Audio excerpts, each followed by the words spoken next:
Le secteur genevois de la pharma n'est pas le premier auquel on pourrait penser. Mais détrompez-vous, Genève est un acteur clé de ce tissu industriel grâce à un pôle d'excellence en recherche clinique et en innovation scientifique.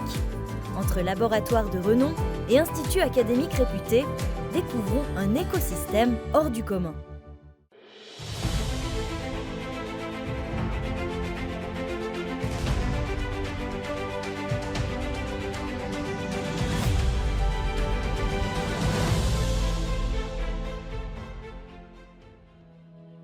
Depuis son siège à Meyrin, OM Pharma a trouvé au bout du lac l'environnement qu'il lui fallait. Notre site ici à Meyrin, c'est à la fois notre siège international, mais aussi notre site de production, qui s'étend sur près de 40 000 m². Ça représente à peu près 5 terrains de football. On y emploie environ 300 personnes, qui certes travaillent dans la production, mais aussi dans d'autres activités, comme la qualité, le réglementaire, la recherche, le développement, le marketing, le commercial, etc. Bref, toutes les activités que vous allez retrouver dans des entreprises pharmaceutiques beaucoup plus grandes comme Roche ou Novartis, mais en plus petit, en tout cas pour l'instant. La spécialité mondiale d'OM Pharma, ce sont les lysabactériens. Ce sont des produits biotechnologiques à base de bactéries qui vont stimuler le système immunitaire, et c'est pour ça qu'ils sont indiqués dans la prévention des infections, notamment les infections respiratoires et les infections urinaires. Je crois qu'on a tous conscience qu'on vit dans un monde qui est ultra hygiénique, encore plus depuis le Covid. Donc notre système immunitaire, il est assez peu stimulé, il est peu exposé à une grande diversité de microbes. Et on voit qu'il y a une augmentation des infections, avec ça une augmentation de l'utilisation des antibiotiques et donc de la résistance aux antibiotiques. Mais on voit aussi une augmentation des maladies comme l'asthme ou l'allergie. Et donc nos médicaments, ce qu'ils font, c'est qu'ils stimulent le système immunitaire en l'exposant à un maximum de diversité microbienne. Malgré des coûts de production plus élevés, la firme fabrique ici des médicaments de pointe. La raison est double, le Made in Switzerland et le bassin de recrutement. Les avantages de Genève pour l'industrie pharmaceutique, c'est déjà les avantages de la Suisse, c'est-à-dire l'image de qualité, de précision, d'expertise que véhicule la Suisse. Et ça, pour nous, c'est important dans des marchés comme les marchés émergents, la Chine, l'Amérique latine, où la Suisse est vraiment très appréciée. Avec la France voisine, on va trouver en France voisine des profils très qualifiés au bénéfice de formations notamment techniques que l'on ne retrouve pas forcément en Suisse. Enfin, Genève, c'est aussi les organisations internationales. C'est un avantage important. Nous avons investi lors des 5 dernières années près de 250 millions dans la recherche et le développement, ainsi que dans l'augmentation de nos capacités de production ici à Meyrin. Les droits de douane américains ont forcément jeté un froid dans l'essor de la société, mais pas question de revoir les objectifs à la baisse. Nous avons des ambitions pour le futur qui sont doubles. Un, c'est l'expansion géographique, notamment vers des pays comme les États-Unis, et aussi une expansion en termes d'indications. Nous sommes aujourd'hui dans la prévention des infections. Nous aimerions être indiqués demain dans des maladies comme l'asthme, ou plus précisément l'asthme du jeune enfant qu'on appelle le wheezing. On travaille à très long terme. Donc le développement d'un médicament, c'est pratiquement 10 ans.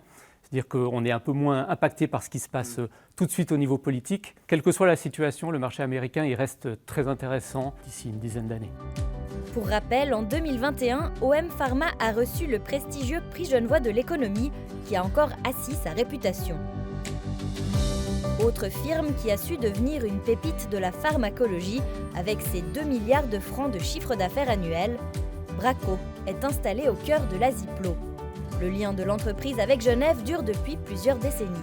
Depuis les années 70, on a commencé à développer un portefeuille de produits pour l'imagerie médicale. Et en l'occurrence, la spécialité de Genève, c'est l'échographie de contraste. L'agent de contraste qui a été développé, qui est maintenant fabriqué à Genève, est justement quelque chose qui nous permet de passer d'une image purement tissulaire d'organes que vous voyez ici sur cette image en gris, à une image beaucoup plus fine qui nous permet d'accéder à l'information de la perfusion des organes, à savoir comment le sang rentre dans les vaisseaux et perfuse l'entièreté d'un organe. Dans le cas présent, c'est un rein. Donc on a une augmentation de niveau d'information que l'on obtient à travers l'examen médical qui est fait suite à l'injection intraveineuse de notre produit.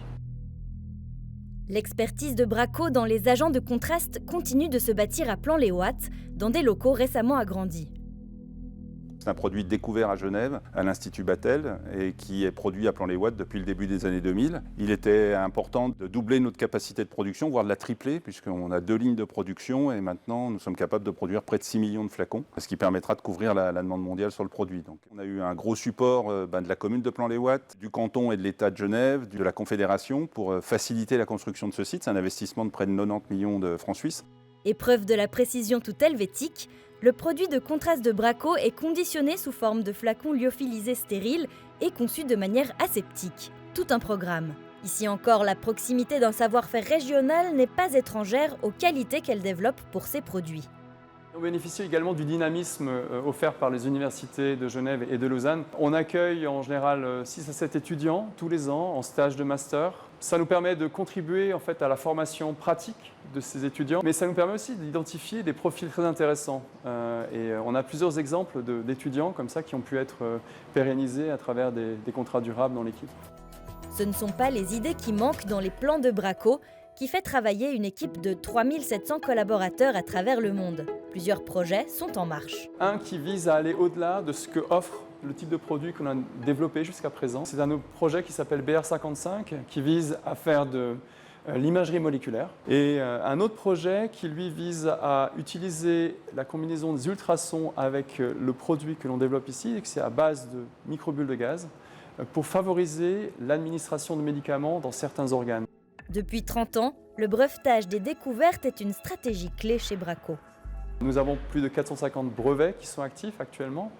Et donc ces 2 projets nous tiennent à cœur et on a justement une phase d'industrialisation d'un de ces 2 projets au sein du nouveau site Hexagone qui vient d'être inauguré sur le site de Plan-les-Ouates. Et pour trouver les idées qui révolutionnent la pharma, c'est au CMU que ça se passe. Des laboratoires de recherche de l'ISPSO aux plus grandes découvertes de la pharma, il n'y a parfois qu'un pas. Dans ce secteur, le vivier roman et son expertise n'a pas fini de nous surprendre. Professeur Borchard, merci de nous recevoir ici à l'Institut des sciences pharmaceutiques de Suisse occidentale, l'ISPSO. On est au cœur du CMU. De quoi s'agit-il ? Alors, l'ISPSO, c'est une organisation qui est formée par notre section de sciences pharmaceutiques au niveau de la faculté des sciences à l'Université de Genève et le centre de la recherche sur les sciences pharmaceutiques au niveau de l'Université de Lausanne. Nous sommes en même temps liés à différentes institutions comme les HUG, comme le CHUV à Lausanne, etc. Nous faisons la recherche fondamentale jusqu'à translationnelle en sciences pharmaceutiques et nous formons des futurs pharmaciennes, pharmaciens pour le canton et pour la Suisse romande. Et pouvez-vous nous montrer sur quoi portent vos recherches ? Oui, avec plaisir, venez avec moi. Alors ici, on est dans un de nos labos de recherche où les postdoctorants et les doctorants travaillent sur différents projets. Actuellement, on a un projet de MARN vaccin contre la fièvre de dengue avec une université à Bangkok, en Thaïlande. Cet exemple montre que vous travaillez sur énormément de choses différentes. Cet institut, les sciences pharmaceutiques à Genève, fête leurs 100 ans en 2025. Quels sont les moments clés de ce passé de ces 100 dernières années ? Alors je pense tout d'abord la création d'une école de pharmacie reconnaît la nécessité pour une formation académique des experts des médicaments. Deuxième date clé, c'est peut-être la création de l'école de pharmacie Genève-Lausanne comme une organisation bicantonale pour la formation et la recherche en sciences pharmaceutiques. Et en 2019, on a créé ISPSO parce que les activités sont plus focusées et concentrées ici sur Genève, mais avec des liens à des organisations, des institutions académiques dans les autres cantons de la Romandie. Quand on pense intuitivement au secteur pharmaceutique en Suisse, on pense à Bâle, Roche, Novartis, toutes ces grandes entreprises. Et pourtant, à Genève, il y a de quoi faire. Oui, c'est vrai que le grand producteur, les boîtes pharmaceutiques se trouvent plutôt à Bâle.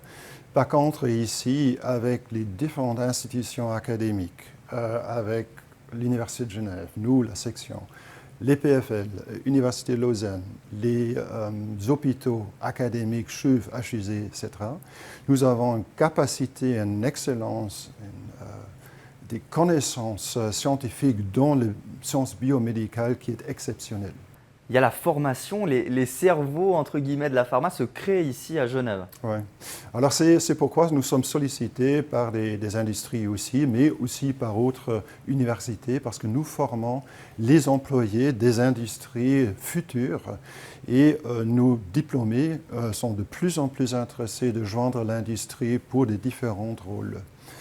En même temps, je dois dire ça aussi, notre connaissance et notre expertise nous permet, les collègues de la section des sciences pharmaceutiques, de soutenir plusieurs brevets par année. Et ça fait la base de création de petits startups qui créent des jobs aussi dans les sciences pharmaceutiques et qui après vont interagir aussi avec les grandes boîtes, par exemple, comme vous avez mentionné à Bâle.